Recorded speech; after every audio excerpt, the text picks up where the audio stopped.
Aku bukan Eka lagi. Pripun Mbak Lurah? Ada cita-cita untuk ngundang grup Sanjaya lagi? Belum?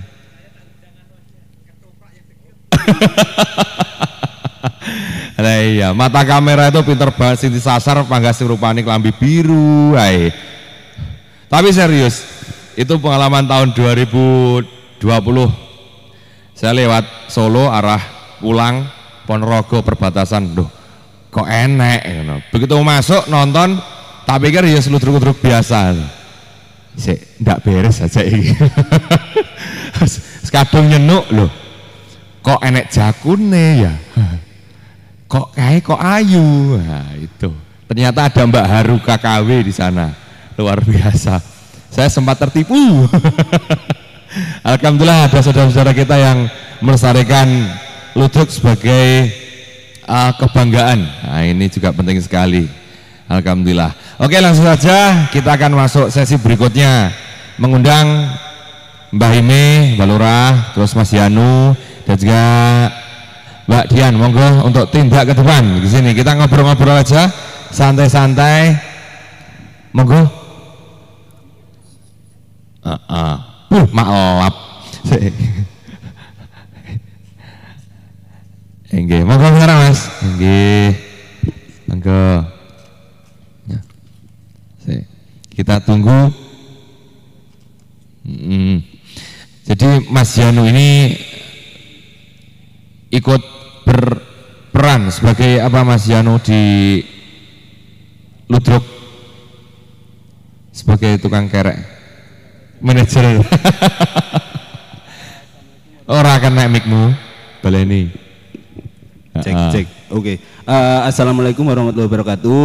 Waalaikumsalam warahmatullahi wabarakatuh. Sebelumnya terima kasih semuanya udah hadir dan nonton. Kemudian terima kasih untuk Desain Jajar, kemudian Dinas Pendidikan dan Pemuda Olahraga Kabupaten Trenggalek. Pertama saya mau mengucapkan ini selamat Hari Film Nasional 30 Maret 2023. Di film ini sebenarnya film awal itu diceritain Septa tentang ini, penemuan ini, ludruk ini. Kemudian pertama saya memberanikan diri sendiri nonton. Ternyata saya hanya nonton di pojok pertama.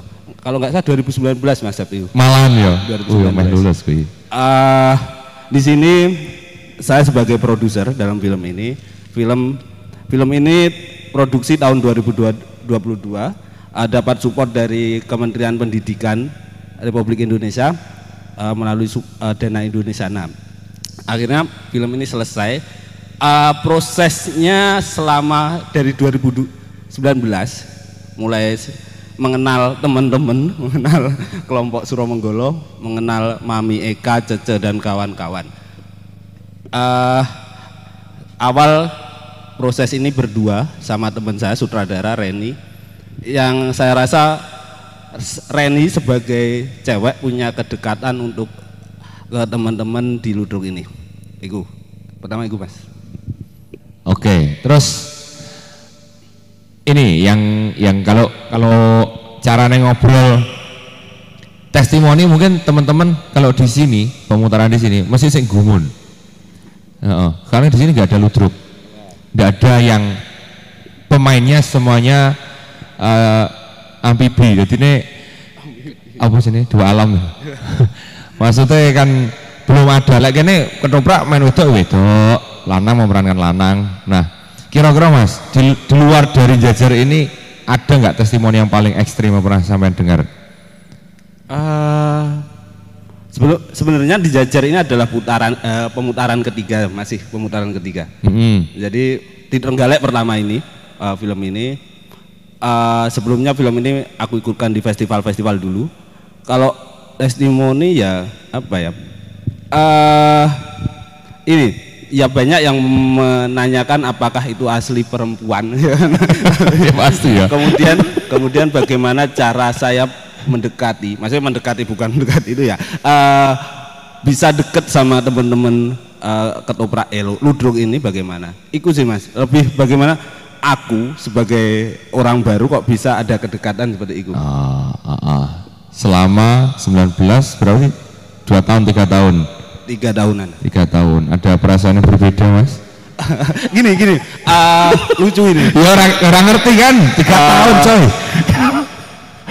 Awal emang gini Mas, maksudnya iya. saya nonton itu di pojok karena saya melihat di Trenggalek aku sendiri hal-hal seperti ini kan asing, dan ternyata di Ponorogo itu banyak banget, maksudnya enggak seperti yang aku bayangkan di daerah-daerah, misal aku di Solo, di Jogja mereka di marginalkan, tapi di Ponorogo pojok itu kan kok ada ya satu grup semua amfibi waria transpuan. Kemudian ada cerita lucu kan, pas produksi ini kan 1 minggu dan teman-teman belum mengenal mereka. Ada yang mengira Mbak Cece tadi tulen ya. Ada yang minta nomor WA kemudian ada yang masih salah antara Mas sama Mbak, manggilnya Mami.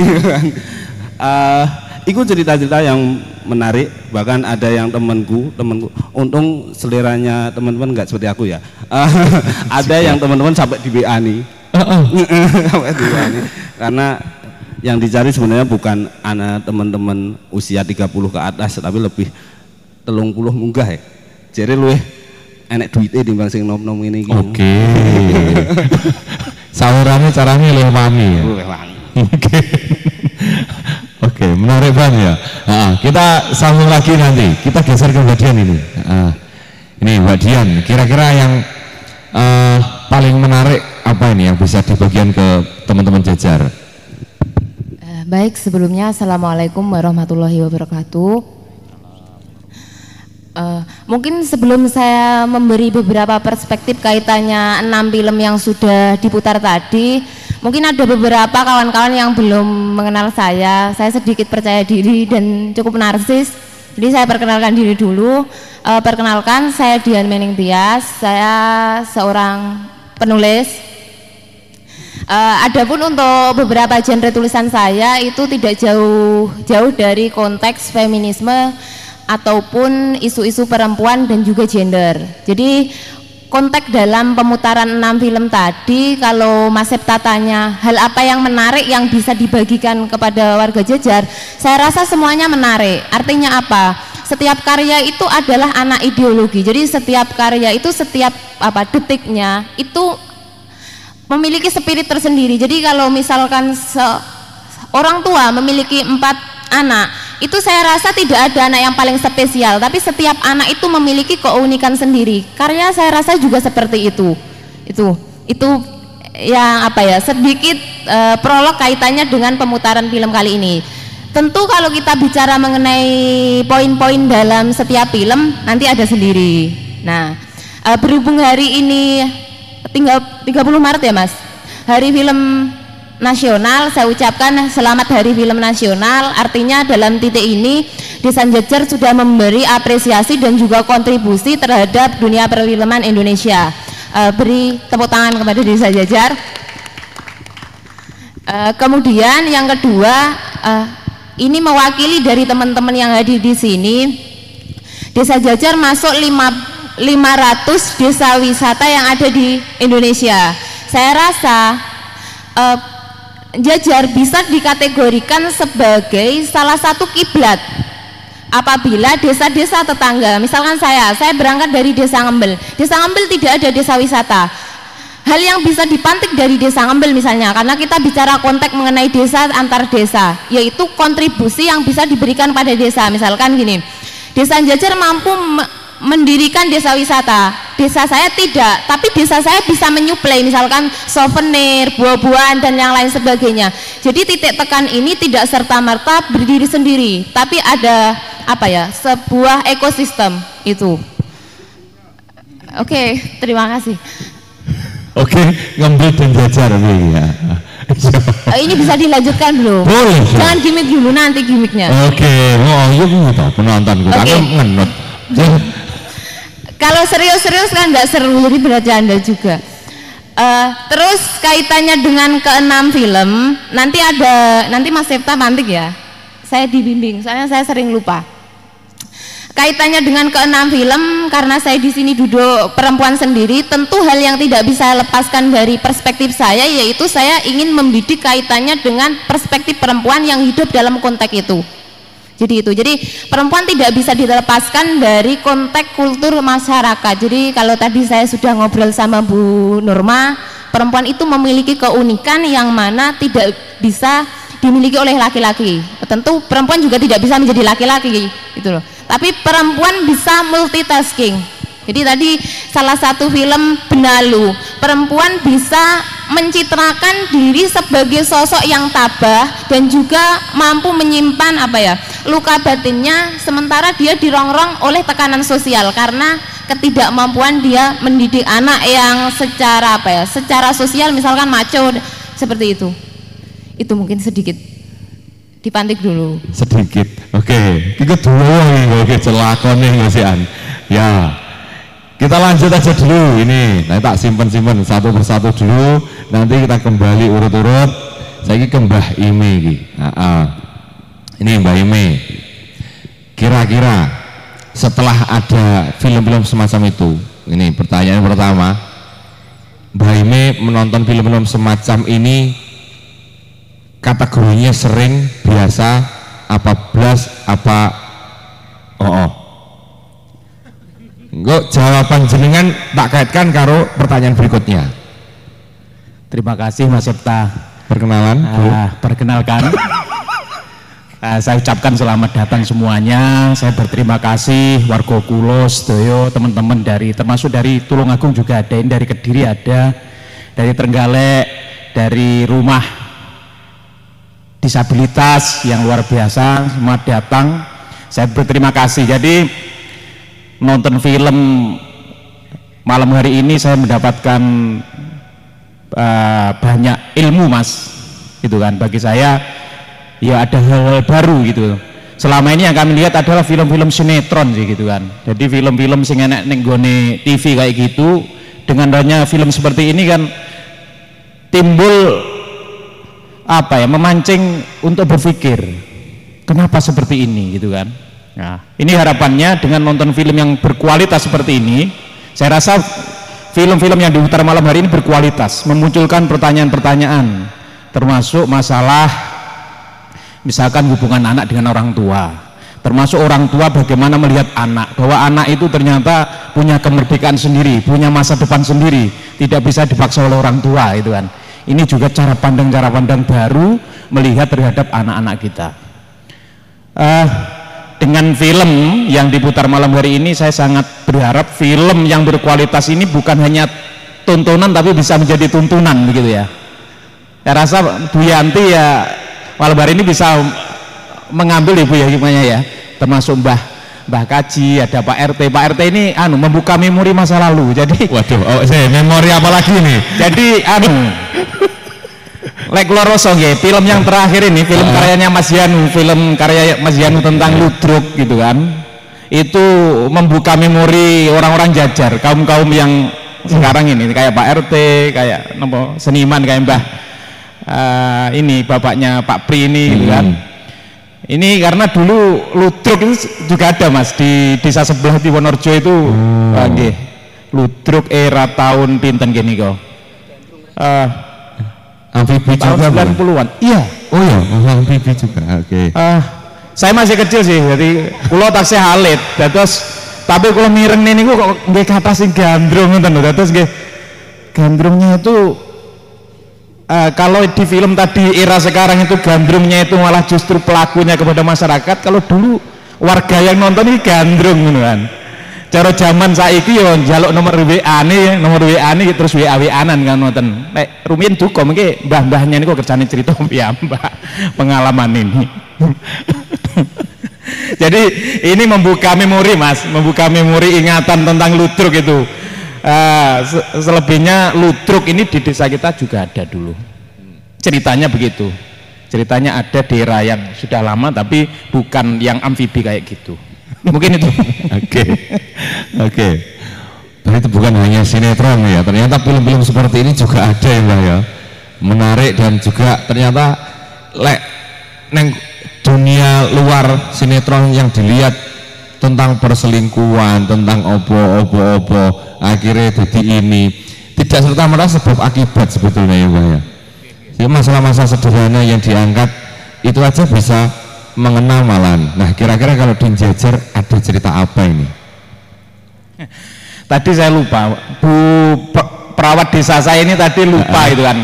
Dibayangkan acara malam hari ini tuh acara yang sangat eksklusif Mas. Padahal dia itu penggerak, salah satu penggerak di desa untuk posyandu remaja. Film malam hari ini kan ada beberapa film yang sangat edukatif untuk remaja. Andai kan dia tahu termasuk Bidan Desa dan Perawat Desa mesti diundang kabeh. Ya seperti itulah. Oke. Apik pokoknya wis apik. Semoga nanti di kedepannya terpantik lagi ajaannya like, Jajar 3 film mau menarik. Spot-spotnya kan banyak ya Mbak ya. Bismillah dana desa ya. Iya, oke. Kembali ke Mas Yanu. Muter maneh wae ngene jagongan iki poe nak. Ini Mas Yanu. Tentang ini sebagai apa? Keludruk ya Mas ya? Bebas. Bebas ya? Pertanyaan bebas. Masalah kerakyatan. Kerakyatan. Oke. Ini Mas Yanu. Kalau kita ngobrol soal ludruk sebetulnya di luar sana jumlah grup ludruk itu maupun ketoprak juga terbatas.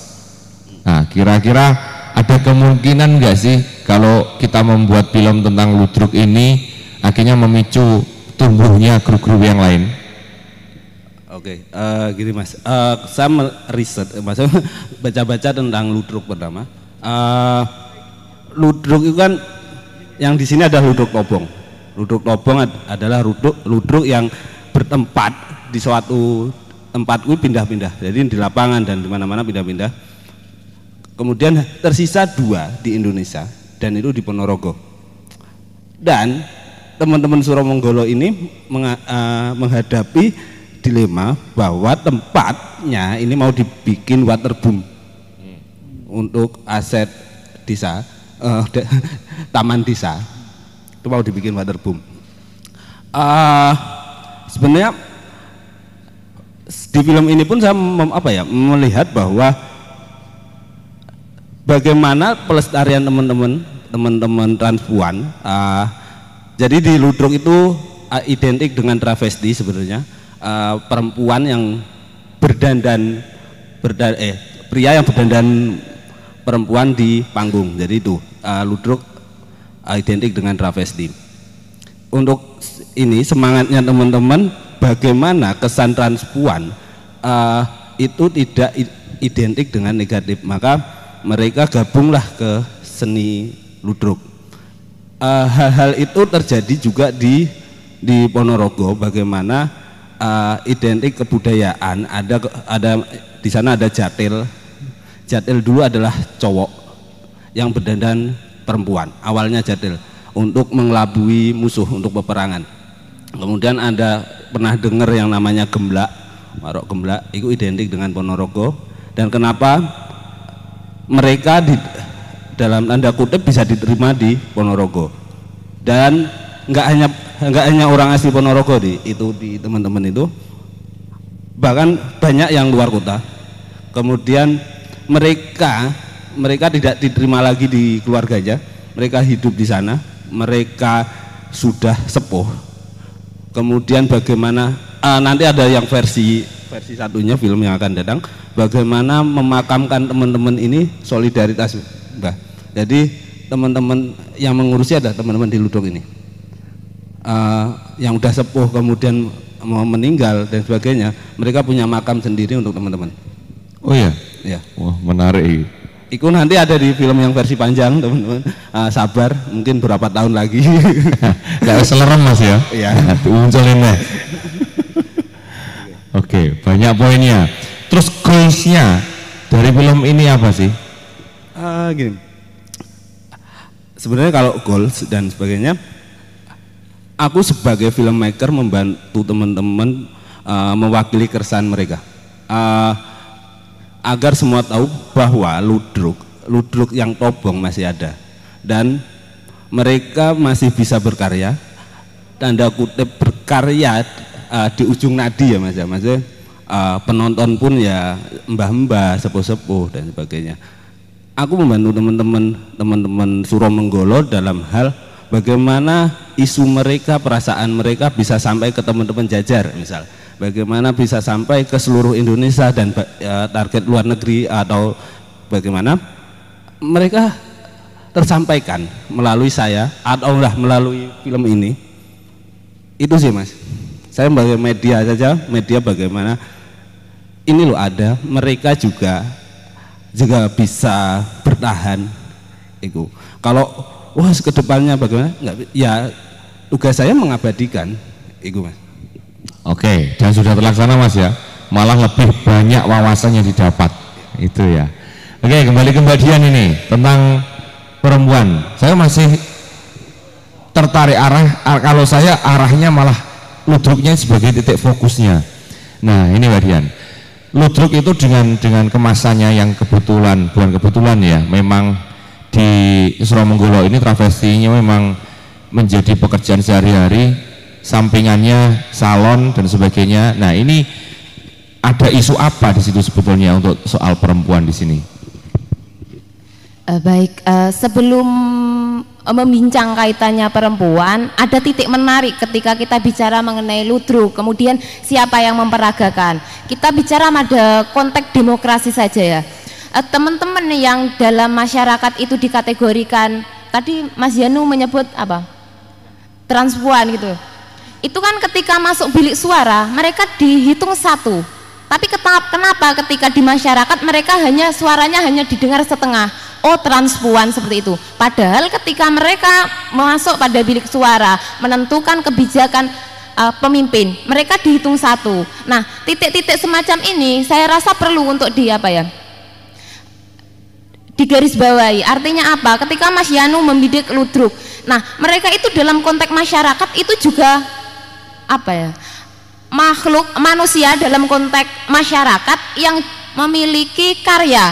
Nah, karya-karya ini jangan hanya dikotomi bahwa mereka itu transpuan, tapi mereka sebagai warga negara yang secara kebudayaan juga harus dihormati.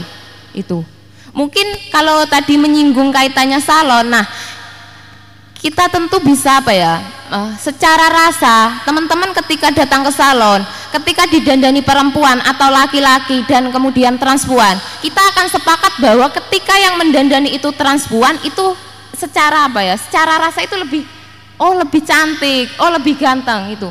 Nah itu sebenarnya satu poin bahwa mereka itu dalam konteks masyarakat yang punya karya dan punya kemampuan, mereka itu bisa punya titik apresiasi bahwa mereka itu tidak boleh didiskriminasi. Oh, transpuan, padahal ketika mereka masuk bilik suara mereka dihitung satu. Kenapa ketika masuk masyarakat mereka hanya dihitung setengah? Nah, konteks-konteks ini saya rasa perlu menjadi duduk perhatian kita bahwa mereka itu juga bagian dari kita. Jadi saya perlu mengapresiasi kepada Mas Yanu dan teman-teman bahwa mereka itu juga perlu disuarakan. Film itu saya rasakan juga bagian dari cara menyuarakan bahwa mereka itu punya kiprah dalam masyarakat. Ya, Mbak Dene, ya, silahkan tambahin. Oleh kelingan ini Abah Kirun masalah bilik suara. Jadi Abah Kirun menjadikan caleg jadi karena mengumpulkan teman-teman transpuan. Aku iki cah-cah tak kumpulnya, saya calegnya dadi. Oh berarti banyak itu di Karisidenan Madiun. Oke. Jadi alat ya, bisa ya. Oke, kira-kira ada fenomena apa ini kalau melihat ludruk sing main transpuan? Kalau ludruk yang isinya bener cewek main cewek, cowok main cowok, sementara di Abah Kirun, iya. Kira-kira kenapa ini?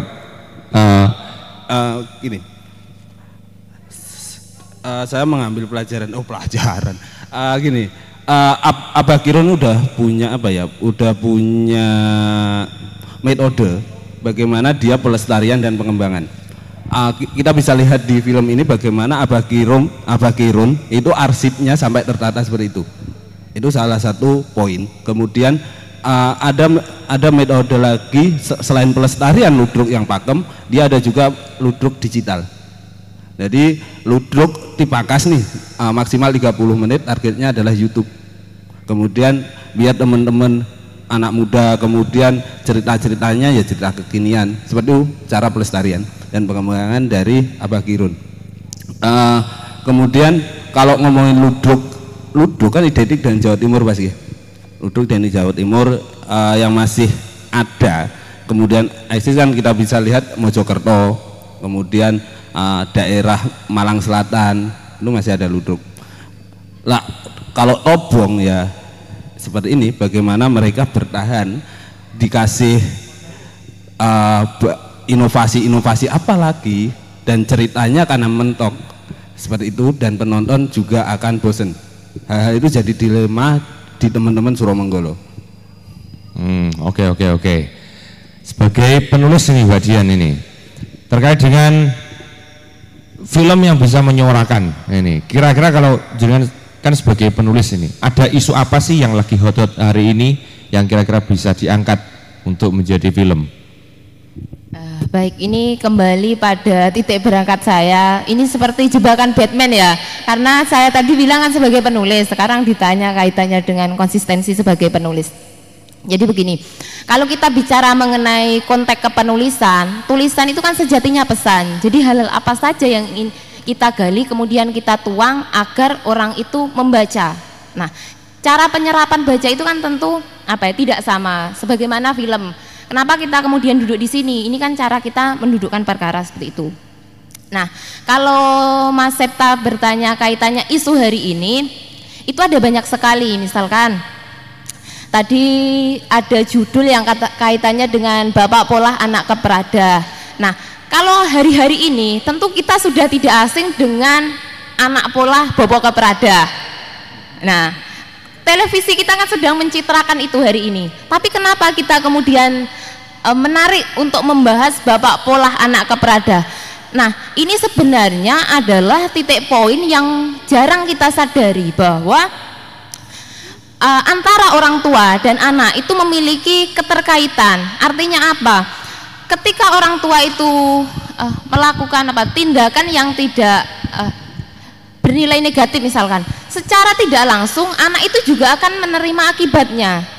Misalnya wong tuanya melakukan apa, nah anak dalam konteks pendidikan misalkan anak itu dibully dan yang lain sebagainya. Nah, kita bicara satu titik misalnya konteks bully. Nah, bully itu juga akan berakibat pada jangka yang panjang. Malas sekolah, kemudian kalau anak yang masih mencari jati diri itu cenderung benci pada ini loh, pada dari mana mereka berangkat. Nah, konteks-konteks semacam ini saya rasa adalah salah satu poin bahwa pentingnya pendidikan parenting. Jadi tidak hanya siap menjadi orang tua, tapi menjadi orang tua itu tidak hanya saya jadi wong tuwek, tapi itu adalah upaya berkelanjutan, bahwa kita selain siap menopang secara ekonomi, kita juga memiliki kerangka berpikir bahwa anak itu bahagia gitu loh. Tadi kan disebutkan bahwa anak memiliki konteks kemerdekaannya sendiri. Tuh. Oke, satu poin. Ya. Terus begini, ternyata saya menyadari kalau menulis naskah itu bukan hanya fokus di isu-isu terkini, tapi kadang ada sesuatu yang perlu orang itu untuk sadar, masalah sing eneke kaya ngene. Ternyata enek hal sing luwih tajam di balik itu. Kaya Bapak Polah Anak Keprada itu seringkali kita luput dari pengawasan. Mergo saya sing isune ya kuwi mong apa kuwi mong? Mak. Kuwi mong tau sing su gitu to. Ya kuwi isune. Terus kira-kira nih kalau bisa dibagi, mungkin di sini ada calon-calon penulis ini Mbak, kiat-kiat untuk menyusun naskah itu apa aja sih? Lagi workshop tipis-tipis sana ya. Oke, kaitannya dengan kiat-kiat menulis ya. Jadi saya garis bawahi dulu. Saya menulis konteks perempuan dan anak misalkan. Jadi hal-hal apa saja yang sekiranya itu belum disuarakan. Itu bicara mengenai konsistensi ya. Jadi menulis itu ada konsistensi. Misalkan kalau ingin dikenal ya konsistensi itu tidak bisa lepas. Misalkan saya tadi menjelaskan bahwa saya menulis kaitannya perempuan. Jadi hal-hal yang tidak bisa saya lepaskan ya dari konteks itu. Kemudian menulis itu tidak jauh beda dengan yang namanya berenang. Orang yang pandai berenang itu tidak sing kakean teori, tapi jegur banyu. Itu. Jadi lek pengen iso nulis ya ayo nulis. Nah, nanti dengan sendirinya kita akan menyadari bahwa oh tulisanku itu ternyata tidak menarik. Nah, itu membaca tulisan tidak menarik itu saya rasa adalah salah satu lompatan intelektual. Oh, berarti aku sudah bisa melampaui dari tulisan sebelumnya. Di sini misalkan ada Mas Rojul, itu sangat aktif saya lihat ketika menulis. Kemudian jurnalis kita ada Mas Zamzuri, itu teman-teman itu tidak bisa dilepaskan dari yang nama konsistensi. Jadi Mas Rojul itu konsistensinya adalah akar kebudayaan. Kalau Mas Zamzuri itu konteks sosial karena dia berangkatnya dari seorang jurnalis. Nah, saya kemudian membidik sebagai konteks keperempuanan. Karena apa? Karena saya perempuan. Dan hal-hal yang saya utarakan itu tidak lepas dari kehidupan saya atau cara saya memandang fenomena berkaitan dengan perempuan. Itu.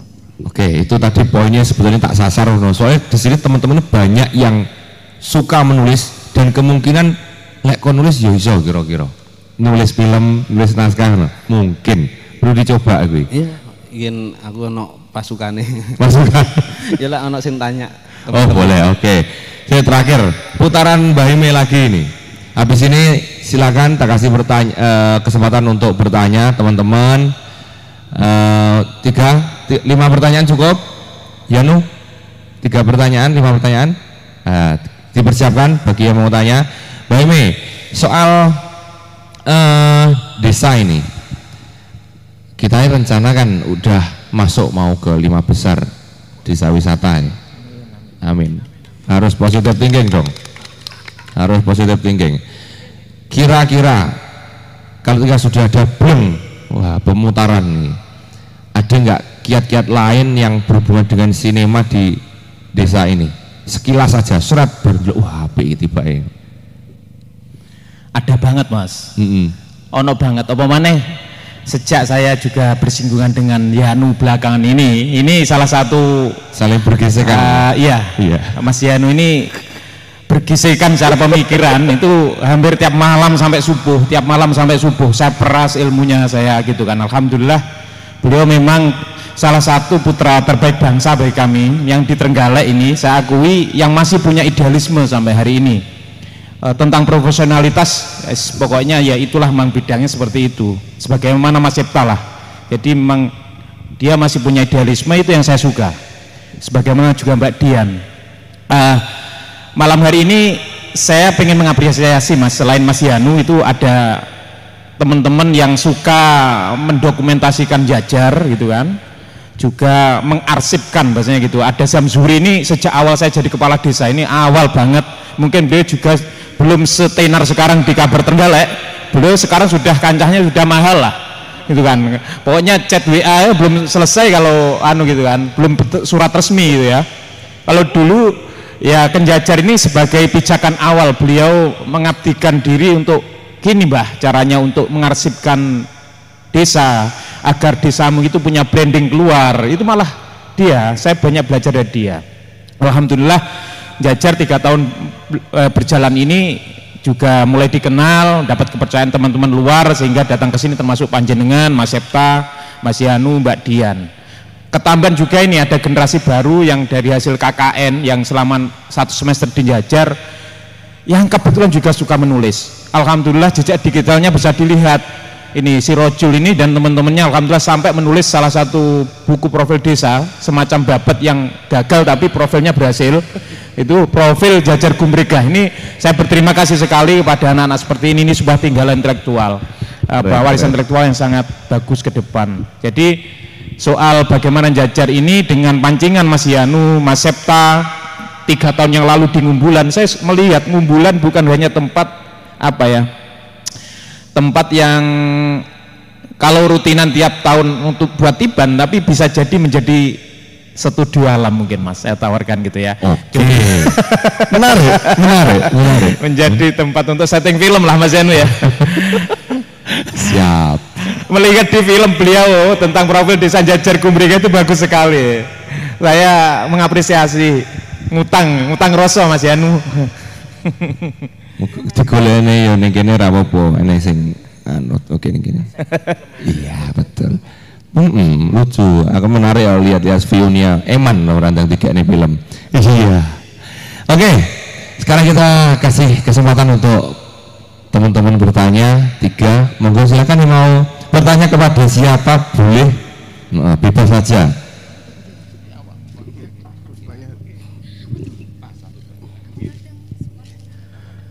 Assalamualaikum warahmatullahi wabarakatuh.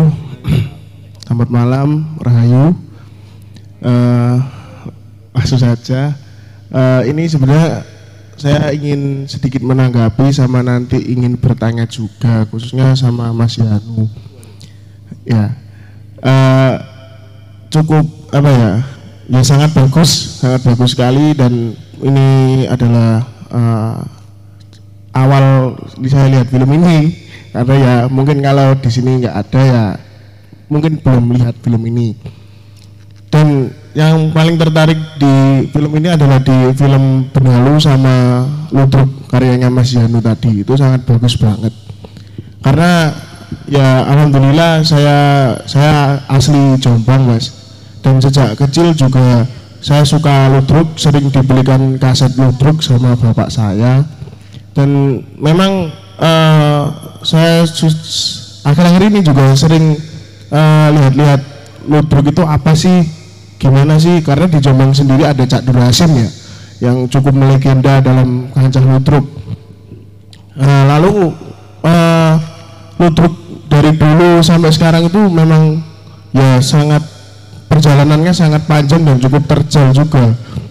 Lalu yang paling bagus di sini adalah bagaimana film ini menyoroti para pemain atau tanda ya, yang disebut tanda di dalam Ludruk itu, pemain laki-laki tapi yang berdandan perempuan atau transpuan, dan itu sangat bagus banget dan penting banget. Karena apa ya, itu karena film sendiri itu kan merupakan alat propaganda mungkin aja, dan itu bisa merubah stigma yang ada di masyarakat gitu. Dan saya tadi di film Benalu itu teringat salah satu tokoh transpuan, Bu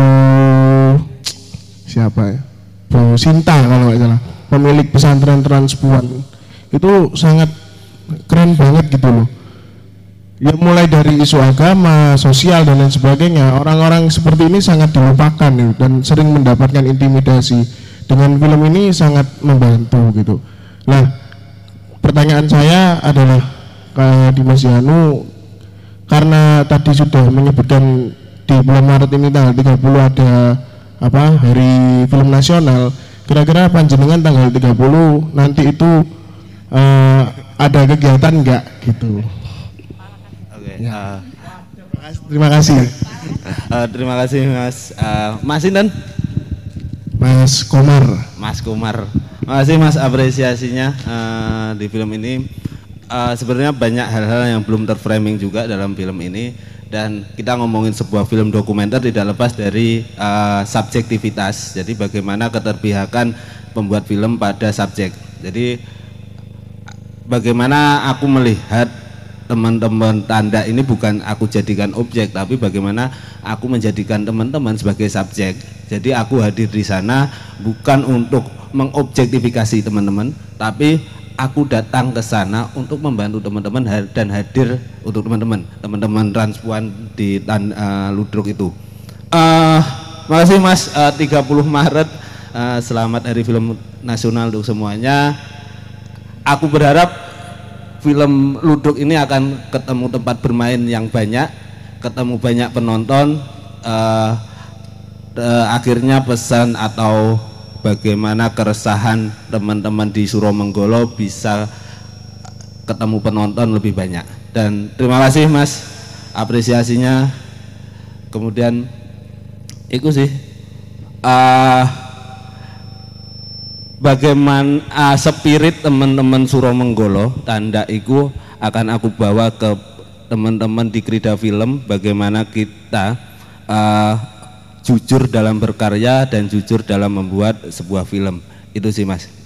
Makasih. Intinya kosong ya Mas? Iya kosong Mas. Monggo dilanjutkan. Iya, kita lanjut 30 Maret nang Jombang. Wah, padet iki. Oh, tolong aku.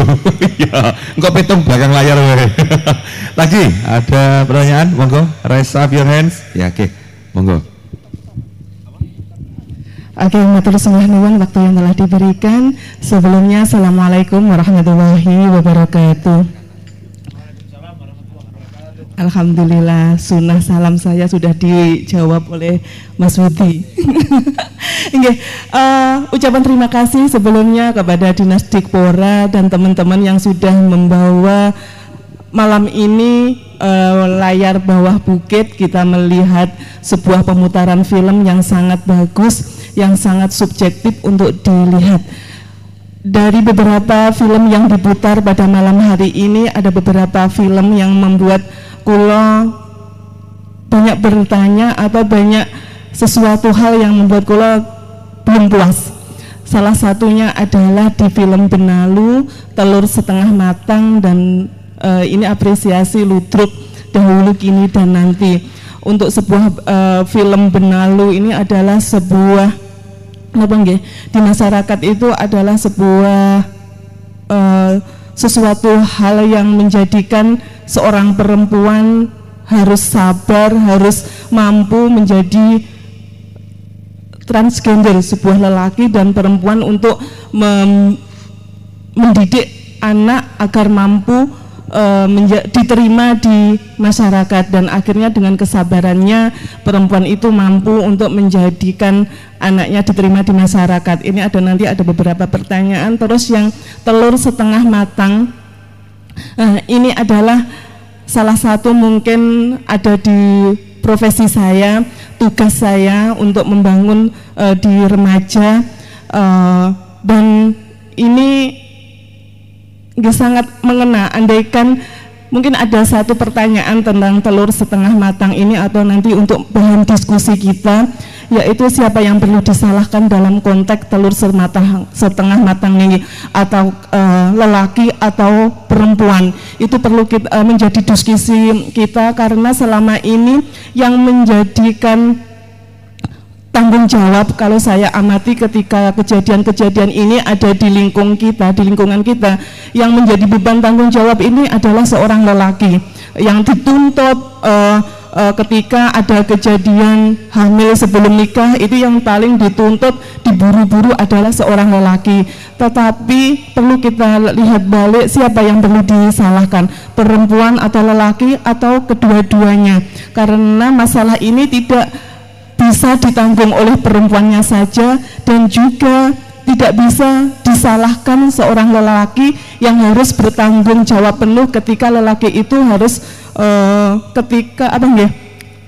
tidak boleh masa depannya putus di situ, kemudian tidak bisa berkembang karena sesuatu hal yang ia lakukan, sehingga banyak hal yang tidak proses seseorang untuk menjadi dewasa itu belum pada waktunya. Itu perlu kita diskusikan bersama. Di sini ada ahlinya perempuan, mungkin Mas Yono dan Bapak Kepala Desa. Monggo nanti kita diskusikan. Dan kalau film ini tadi memang sesuatu hal yang subjektif, tapi objektif kita lihat, tidak hanya kita bicarakan.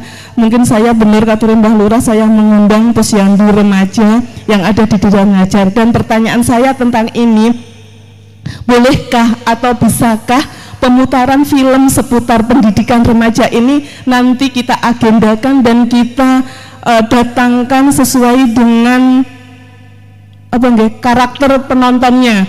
Kalau memang bisa, nanti kami minta untuk diagendakan dan mungkin kita bisa mengatur jadwal, karena apa?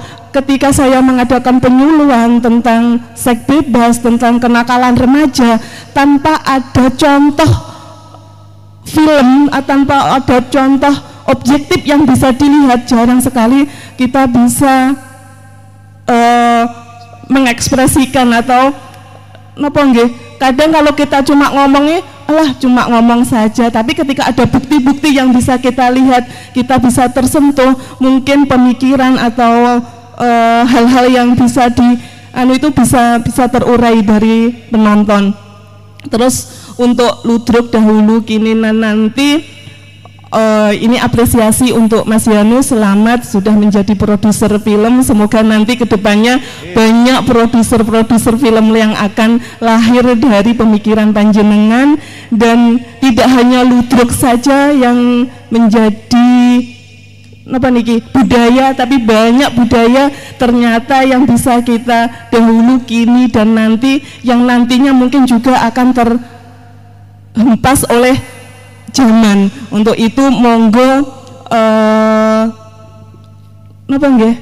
budaya-budaya yang ada yang sudah banyak tidak dikenal lagi oleh generasi muda, monggo kita galakkan, kita kenalkan agar budaya-budaya ini tidak putus sampai di sini. Mungkin saat ini ludruk, tapi mungkin kedepannya juga ada budaya lain yang akan terkikis oleh zaman. Dan ini kula malah punya ada pemikiran, mungkin sebuah film yang kados Dinjajar ini banyak budaya-budaya yang bisa Mas Yanu kemas dalam sebuah film yang mungkin bisa diekspor atau dikenalkan sebagai filmnya budaya Jajar. Itu salah satunya. Dan untuk Mbak Dian, saya ada satu hal yang membuat saya bertanya, sampai detik ini jenengan mampu menjadi perempuan yang mampu mengekspresikan hati seorang perempuan, mampu mengeksplorkan, menulis maupun tentang perempuan. Hal apa sih yang menjadi penjenengan tergugah sehingga jenengan pengen perempuan itu tidak hanya di dapur, di kasur, dan tidak hanya sumur, ya. Itu apa yang menjadi semangat jenengan? Ternyata perempuan itu tidak hanya di kasur dan di itu tadi, tetapi mampu juga untuk menjadi sejarah dalam kehidupan ini. Mungkin itu yang bisa saya ajukan. Mungkin mohon maaf bila ada hal-hal yang kurang berkenan. Monggo. Oke, langsung jawab Mas. Oke. Pertama saya juga lupa. Terima kasih Mas, temanku dari Kediri datang ke sini mau nonton jauh-jauh dari Pare, dari Pare datang ke Jajar, dan dapat salam juga dari Reni, sutradara Telur Setengah Mateng. Emang film-film seperti ini akan susah kita dapatkan medianya dimanapun. Film-film seperti ini tujuannya ada obrolan setelah film tayang, film diputar. Jadi pesan-pesan ini yang menjadi roh dalam film-film seperti ini, film-film yang untuk didiskusikan. Kalau ada yang ingin film-film ini ditampilkan atau didiskusikan, saya rasa teman-temanku akan senang sekali. Kemudian film Telur Setengah Mateng ini, aku tidak ikut di produksi ini, tapi aku dapat cerita dari Reni bahwa film ini adalah sebuah campaign, sebenarnya campaign bagaimana kita ngomongin sex education. Itu kan hal yang tabu sebenarnya, kalau di desa dan sebagainya masih tabu. Reni membawa isu itu ke dalam film, bagaimana film ini akan diobrolin sebetulnya. Kemudian dalam untuk menanggapi bagaimana Jajar bisa dijadikan sebuah film, sangat bisa. Kemudian saya melihat di film saya pun, film Ludruk, aku tidak melihat bagaimana film Ludruk itu harus dilestarikan, tapi aku mengambil dari sisi personal. Jika aku ngomongin, ini perspektif saya sebagai pembuat film, kalau aku ngomongin Ludruk itu akan musnah, akan penerus. Itu hal menurut saya klise, tapi saya ambil dari hal personal, bagaimana hubungan manusia, kemudian hubungan seorang pemain, seorang tanda dengan ludruknya, bagaimana hubungan itu nantinya jika sudah tidak ada. Saya tidak akan ngomongin nanti budaya ini, pasti setiap budaya akan ada budaya lagi. Bagaimana kesenian ludruk ini bisa beradaptasi dengan itu. Kemudian bagaimana diambil dari sisi personal. Hal itu bisa dari kesimpulan di Jajar, misal aku nonton Jamasan. Jamasan tidak hanya masalah bagaimana pelestarian, tapi bagaimana dampak isu Jamasan tentang pelestarian sumber mata air. Bagaimana Desa Jajar melestarikan mata air ini sampai ke tradisi bagaimana hubungan air dan manusianya. Hal-hal itu menurutku akan bisa diterima bahwa film ini tidak lokal banget, tapi rasanya bisa global. Film Jajar, setting Jajar aku bawa ke daerah manapun akan secara personal punya kedekatan itu. Kekuatan film adalah kekuatan personal, kekuatan kedekatan, dan bagaimana seorang pembuat film merasakan keresahan itu. Mediumnya adalah film. Kemudian apalagi Mbak yang belum kejawab. Kalau Benalu pembuatnya teman Semarang, dulu teman komunitas, dia belajar di Jakarta, Institut Kesenian Jakarta. Kemudian film ini, dia cerita bahwa film ini adalah film yang didanai oleh Dinas Pariwisata Semarang. Jadi di sana ada program pitching dari presentasi, kemudian bagaimana melihat sebuah isu lokal, bukan eksploitasi atau eksploitasi keindahan, tapi bagaimana lokalitas itu dibawa, bagaimana permasalahan-permasalahan dari daerah diangkat dari jadi sebuah film. Kita ngomongin pariwisata dalam film ini tidak hanya ngomongin beautiful atau keindahan dan sebagainya, tapi bagaimana seperti ini, tema-tema kedekatan ini, kemudian bagaimana dari dialek yang diomongkan itu kan jadi media promosi daerah. Itu sih Mbak.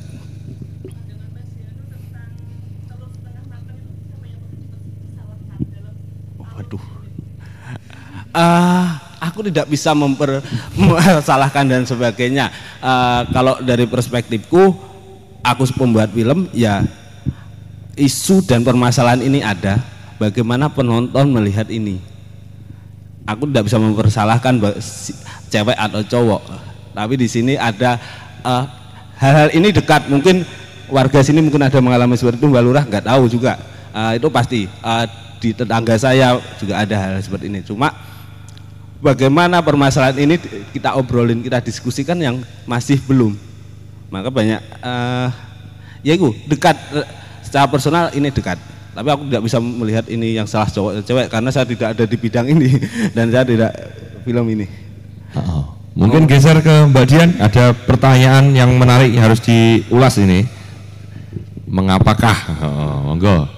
Baik, saya ini ya, ketika Mbak Nurma mengajukan beberapa pertanyaan, kemudian keresahan kaitannya film, saya sangat sepakat bahwa kita duduk di sini itu sama-sama merasakan sebuah keresahan. Ini potret dari masyarakat kita, mau kita sadari atau tidak. Misalkan dalam konteks yang pertama itu Yangkung. Nah, setiap kita itu kan setiap fase memiliki keresahan dan ketakutan sendiri misalkan.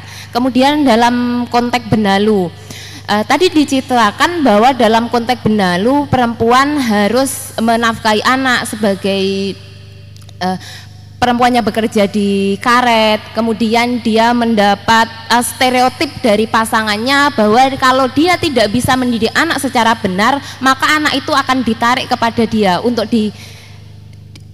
dirawat.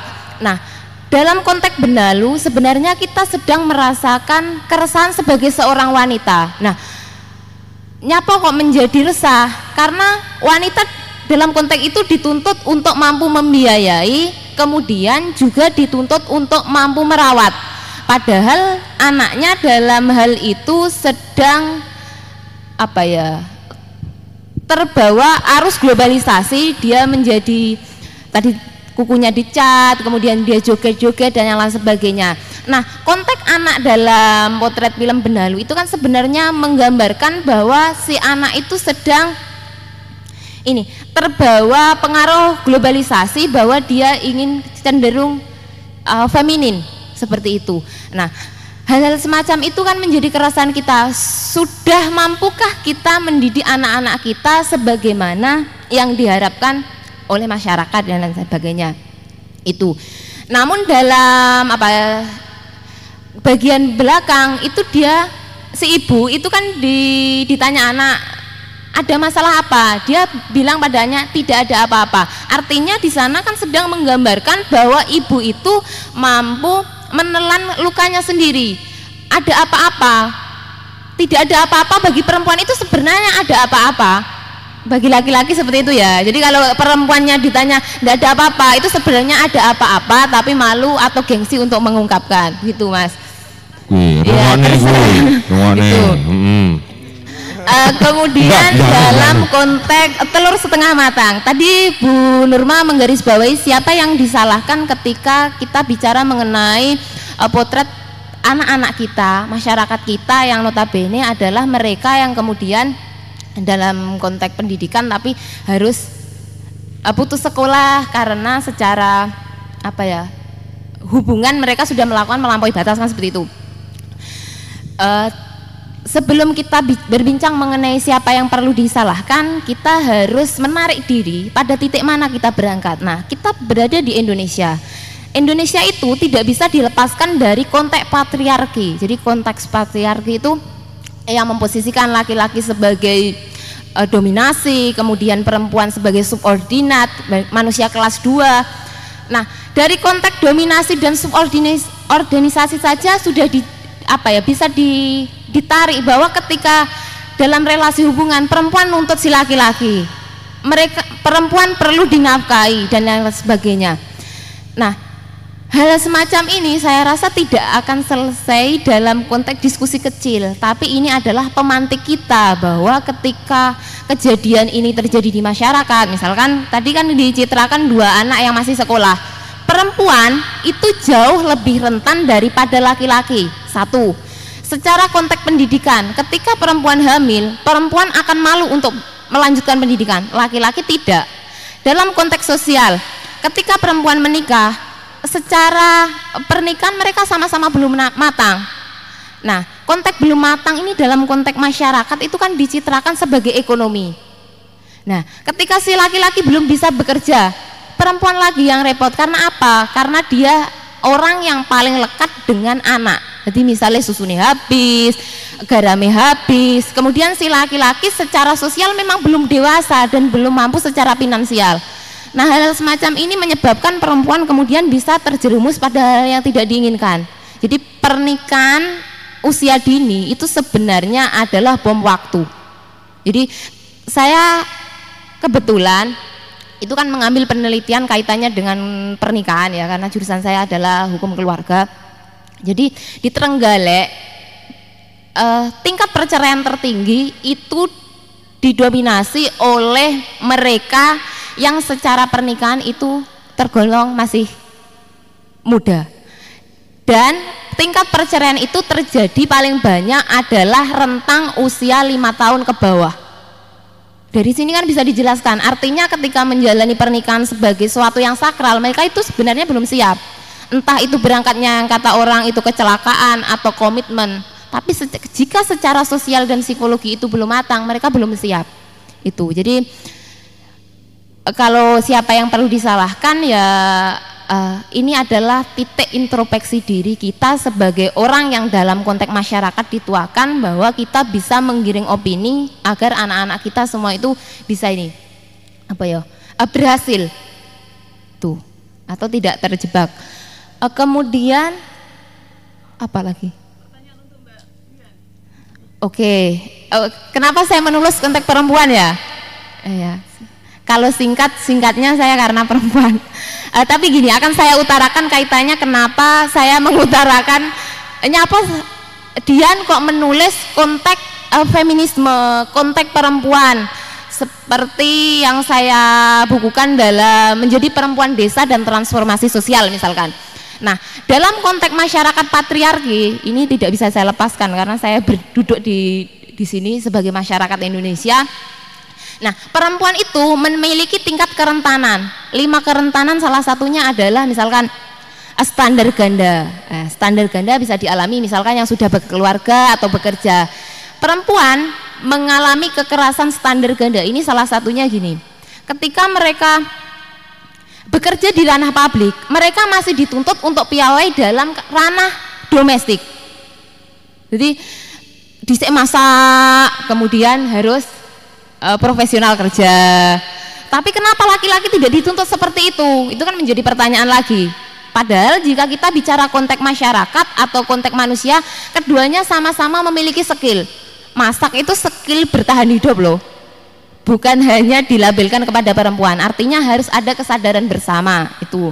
Kemudian stereotip itu gini, jenengan sebagai laki-laki dan saya sebagai perempuan atau Bu Norma sebagai perempuan, ketika duduk di sini jam malam kemudian diskusi, tentu stereotip yang ditimpa pada laki-laki dan kepada perempuan itu akan sangat berbeda. Laki-laki ya wis umum metuwengi, tapi perempuan tidak. Kemudian marginalisasi misalkan dalam konteks pekerjaan, mereka ketika ranah pekerjaan mereka disingkirkan. Sing dadi ketua itu ya sing lanang karena mereka dituntut menjadi imam. Padahal dalam konteks intelektual mereka lebih piawai dalam menjadi ketua misalkan.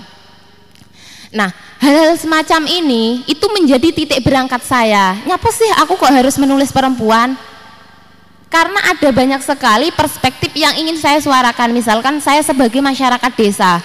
Nah, masyarakat kota misalkan mencitrakan perempuan feminis itu ya mereka sing berkiprah. Tapi di konteks tataran masyarakat desa, feminisme perempuan itu akan sangat beragam. Misalkan tadi Mas Yanu menggambarkan mengenai jamasan. Sebenarnya mereka itu kan perempuan yang perlu disuarakan. Artinya apa? Dalam konteks sosial mereka itu sudah memiliki kapasitas. Meminjam istilah ekofeminis, kerekatan perempuan dengan alam, budaya jamasan yang dicitrakan tadi digambarkan ya Mbah, itu apa? Perempuan keramas dan lain sebagainya. Itu adalah upaya nguri-nguri. Biasanya sumber mata air itu tetap ada. Nah, itu kan filosofinya ada. Nah, konteks-konteks semacam ini saya rasa perlu disuarakan itu. Terus ini masih belum apa ya? Ada titik yang ingin saya tekankan. Kenapa saya masih semangat untuk menyuarakan perempuan? Ya karena kita berharga dan berdaya itu.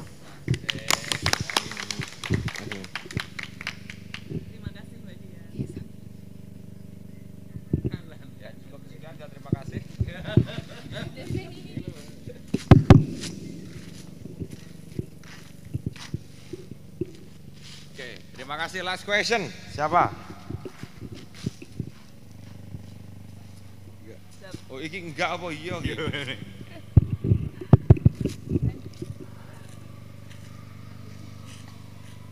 Oke, assalamualaikum warahmatullahi wabarakatuh. Saya Zamzuri, orang yang juga berangkat dari desa, namun bertemu Mbah Ime di sekitaran tahun 2019-an. Ada 3 hal yang saya ucapkan selamat untuk malam hari ini. Yang pertama adalah selamat kepada Yanu yang sudah pecah telur di filmnya di Ludruk Dahulu Kini dan Nanti. Yang kedua, selamat kepada Mbah Ime atas juga pecah telur konsistensinya dalam meja bundar warung kopi yang sehingga melahirkan Jajar masuk nominasi 500 besar di desa wisata. Semoga ini tetap bisa menjadi konsistensinya. Yang ketiga, kemarin sempat saya nulis tentang Mbak Yul dan malam hari ini sudah 15.000 pembaca, dan selamat untuk Mbak Yul dan selamat dari perawat ya Mbak. Semua itu sebuah karya ya. Ini kita berbicara tentang sebuah karya yang dari Yanu itu. Saya juga pernah nulis yang namanya transgender dari Trenggalek. Awalnya saya petunjuknya dari aplikasi hijau yang namanya micet. Saya penelusurannya lewat situ. Kemudian saya lewat story teman saya, kemudian saya tanya, ini siapa kok sama profilnya sama di akun ini. Kemudian saya ketemu di Pule lebih tragis ini, dulu dia ditolak, diusir dan hampir samalah dengan apa keresahan yang disampaikan oleh Yanu. Mungkin singkat itu saya menulis, kemudian kontradiksi ya dari teman-teman ya yang juga punya nilai agama tinggi terus mengkritik saya, kemudian direpost dalam Instagram Dialog Trenggalek, kemudian dibully sampai diturunkan postingannya. Nah ini menandakan bahwa transpuan ini belum bisa menjadi kanan kiri berdampingan dalam hidup sosial. Nah ini saya ingin tanyakan kepada Yanu, kerasaan apa sih yang mendalam terhadap kondisi transpuan saat ini? Pertama itu dalam film Ludruk Dahulu Kinda Nanti. Kemudian yang kedua, sebagai Mbak Dian ya, ini sebagai seorang penulis perempuan, bagaimana sih saat ini berdampingan kondisi yang seperti transpuan ini belum bisa berdampingan dengan masyarakat, sehingga upaya apa sih dalam dunia penulis untuk bisa menyadarkan ataupun framing terhadap masyarakat? Terus yang ketiga, yang dekatnya Mbak Dian yang agak ya semoga sajalah nanti malaikat mengamini lah orang dua ini. Ke Mbah Lurah, Mbah, dalam dunia wisata itu memang ada kalanya pasang surut ya, berpikiran dan sebuah keresahan itu pasti ada. Keresahan apa sih yang ada di puncak Mbah Lurah sehingga melahirkan penyadaran terhadap masyarakat bahwa desaku ini juga bisa ditarik keluar dan dikenal dan bisa disinggahi oleh wisatawan? Mungkin itu. Sekian, terima kasih. Wassalamualaikum warahmatullahi wabarakatuh. Oke, thank you. Langsung ke Mas Yanu. Regondok berapa Bang? Transpuan dulu. Keresahan mereka itu apa? Gini. Aku banyak curhat, deep talk dengan teman-teman. Gini, banyak yang bertanya, apakah Anda pro atau kontra dengan waria? Banyak yang tanya seperti itu pada aku. Aku jawabnya, aku bukan masalah pro dan kontranya, tapi aku bagaimana melihat mereka adalah manusia. Bagaimana mereka ada beberapa faktor yang bisa menjadikan teman-teman memilih jadi transpuan. Ada yang merasa dari kecil dia itu perempuan dari tubuh cowok. Kemudian teman-teman seperti ini adalah kita ibaratnya adalah komunitas. Bagaimana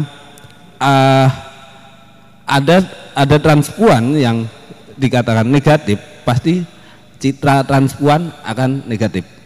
Kemudian semakin mereka dilarang, didiskriminasi, mereka akan semakin kuat karena mereka komunitas. Dan di Ponorogo, nah ini yang unik di Ponorogo, itu seperti yang yang ndak kubayang nih, mereka satu rumah punya anak asuh, kemudian punya suami dan punya istri.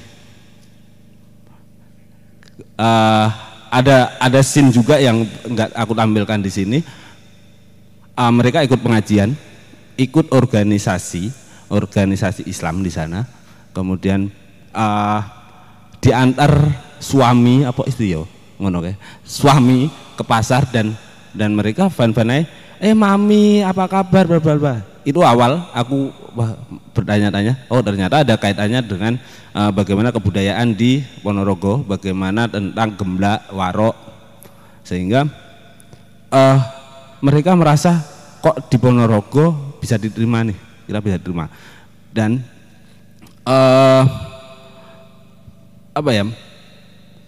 mereka, ya aku nganggap mereka adalah manusia, kemudian bagaimana mereka tersisihkan dan akhirnya bisa jadi keluarga di Ludruk Suromenggolo iku sih Mas Sam. Kalau di Trenggalek mungkin hal itu ya aku banyak melihat teman-teman yang bisa dikatakan cowok cantik gitu. Cowok cantik.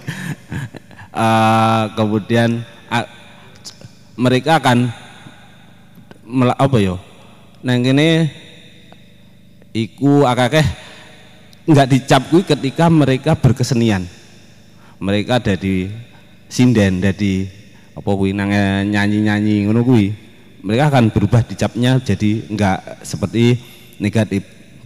Maka yang dilakukan Mami Ika seperti itu, Eka Sanjaya, kemudian tadi yang kebaya biru, kakak Cece namanya Mas, Medion namanya Mas, kakak Cece, nama KTP-nya Fadullah.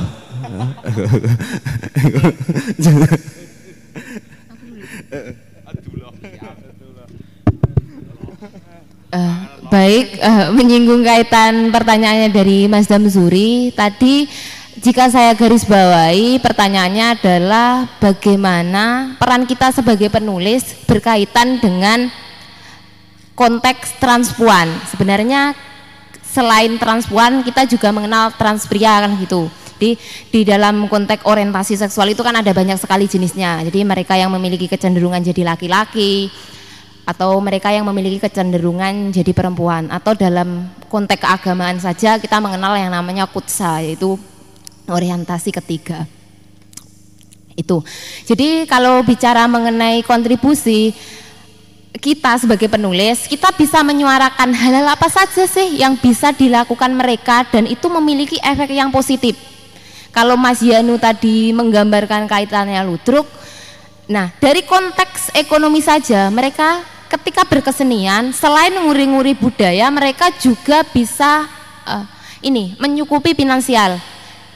Tentu kita tahu bahwa transgender atau transpuan ada beberapa yang memilih di jalanan. Nah, konteks kembali ke budaya itu saya rasa perlu kita apresiasi. Dengan cara apa? Misalkan dengan cara menonton atau dengan melibatkan mereka dalam konteks-konteks kerja-kerja sosial. Nah, hal semacam ini bagi penulis saya rasa menjadi ide. Oh, mereka itu ada di sekitar kita. Kalau tadi Mas yang baju kotak-kotak menjelaskan kaitannya dengan Bunda Sinta. Nah, betapa peran Bunda Sinta itu di Yogyakarta. Ada banyak sekali teman-teman yang kemudian mengerti agama itu dengan datang ke pesantrennya. Karena apa? Karena di luar pesantren yang didirikan Bunda Sinta, mungkin mereka itu ditolak. Jadi pola memanusiakan manusia dalam konteks menghargai kreativitas, kemudian upaya kita menghargai mereka sebagai manusia yang punya kapasitas itu perlu. Jadi kita perlu menulis ini tidak hanya dalam konteks tulisan yang padat ya, tapi misalkan dalam bentuk ucapan bela sungkawa, itu adalah menandakan bahwa kita itu sebenarnya dalam konteks keseharian itu menerima kehadiran mereka. Itu mungkin kaitannya dengan pertanyaan Mas Zamzuri. Ada yang belum dijawab? Oke. Apa mau? Zamzuri sudah banyak lah sebenarnya kan, teman diskusi saya awal itu ya Zamzuri salah satunya. Saya menyusun RPJMdes itu yang menemani Zamzuri. Berapa lama saya menyusun itu dia tahu itu kan. Nah, tapi begini teman-teman ya, saya mimpi saya itu kalau ngomongin bangun desa yang jajar ki ngene iki Mas Septang Kertos gitu.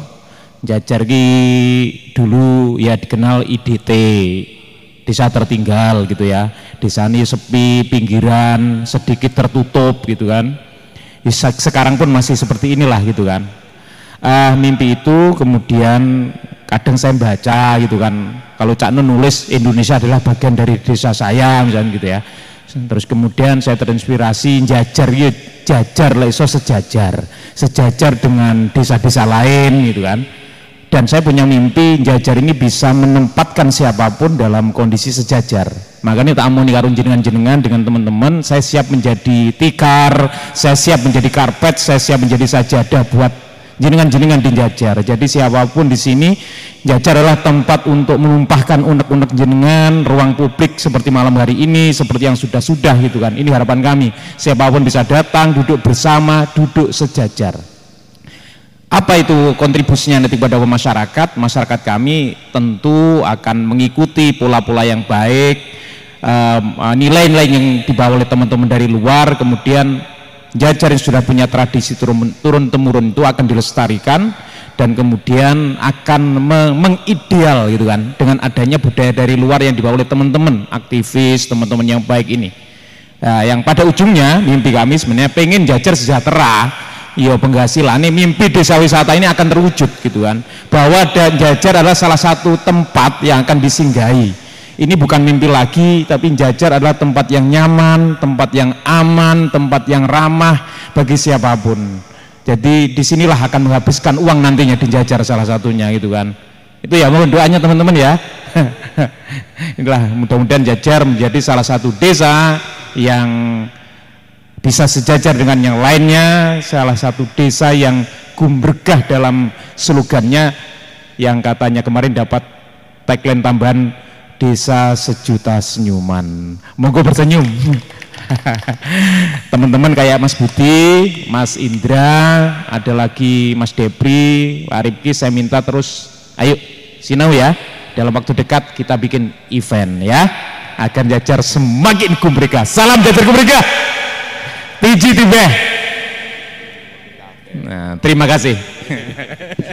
Oke, terima kasih teman-teman. Ini sudah di penghujung acara rupanya. Waduh, jangan kaya tenan-tenano. Harapannya aku pengen diskusi sampai tua bengi. Cuman saja masuk angin terus gini. Kita akan geser nanti ke dalam bagi yang belum puas untuk diskusi. Langsung ke yang terakhir adalah closing statement dari masing-masing teman-teman ini. 1-2 kalimat saja langsung closing statement. Oke, langsung kita tutup bersama-sama. Monggo, Mbak Hime. Saya ucapkan terima kasih kepada jenengan semua yang rawuh, khususon dumateng Mas Yanu dan juga Dinas Pendidikan Trenggalek yang sudah memutar ini. Jajar adalah yang ketiga kalinya setelah Ponorogo, Jakarta, kemudian Jajar. Luar biasa, tepuk tangan. Mas Yanu, terima kasih. Malam hari ini dapat apresiasi dari salah satu seniman, budayawan, pemerhati budaya di Borobudur sana, Pak Joko Kuntono, atas apa yang kita laksanakan malam hari ini.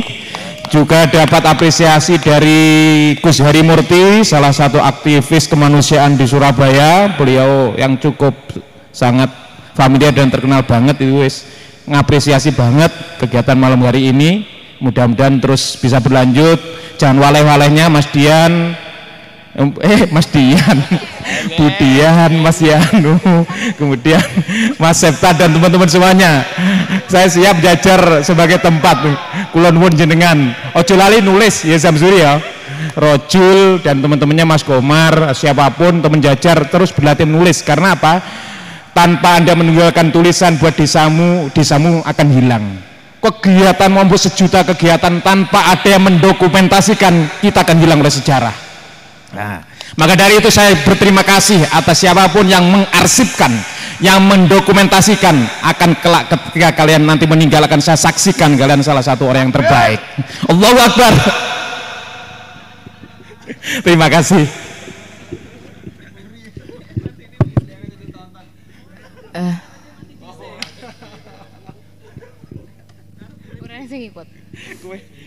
Oke, kaitannya dengan closing statement. Karena kita duduk di sini sebagai warga desa, sebelum saya melakukan closing statement, saya ingat kata-kata dari Bung Hatta bahwa kemajuan Indonesia itu tidak hanya berkutat mengenai sorot lampu kamera, lampu di Jakarta, tapi juga lilin-lilin kecil yang ada di desa. Nah, dari titik berangkat yang disampaikan Bung Hatta ini, saya berharap setiap kita menyadari bahwa kita adalah lilin-lilin kecil itu. Itu mungkin closing statement dari saya. Lanjut dari Mas Yanu.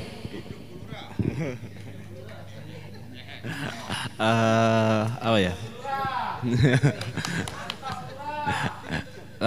ya? Kalau aku closing statement, terima kasih sebelumnya udah mengapresiasi film-film ini, dan dari film-film teman dapat salam juga dari berbagai film ini. Kemudian dari Dinas Pendidikan dan Pemuda Olahraga, film adalah sebuah media pendidikan, media edukasi, bagaimana campaign nilai-nilai, banyak nilai yang didapat dari film. Kemudian banyak lokalitas, kemudian permasalahan yang ada di sekitar kita. Salah satunya bisa diangkat dengan medium film. Film itu abadi, kemudian film itu tidak akan hilang. Ada bukti, kemudian saya percaya bahwa film akan ketemu banyak penonton, kemudian film itu memiliki tempat bermain sendiri-sendiri. Semakin film diobrolkan, semakin film diobrolkan, film itu akan semakin tumbuh dan besar dengan sendirinya. Terima kasih, selamat hari perawat, ya, selamat hari perawat. Kemudian selamat hari teater Mas Septa, dan selamat hari film nasional. Terima kasih semuanya, terima kasih Desa Jajar, terima kasih Dinas Pendidikan sampai malam. Makasih Mas.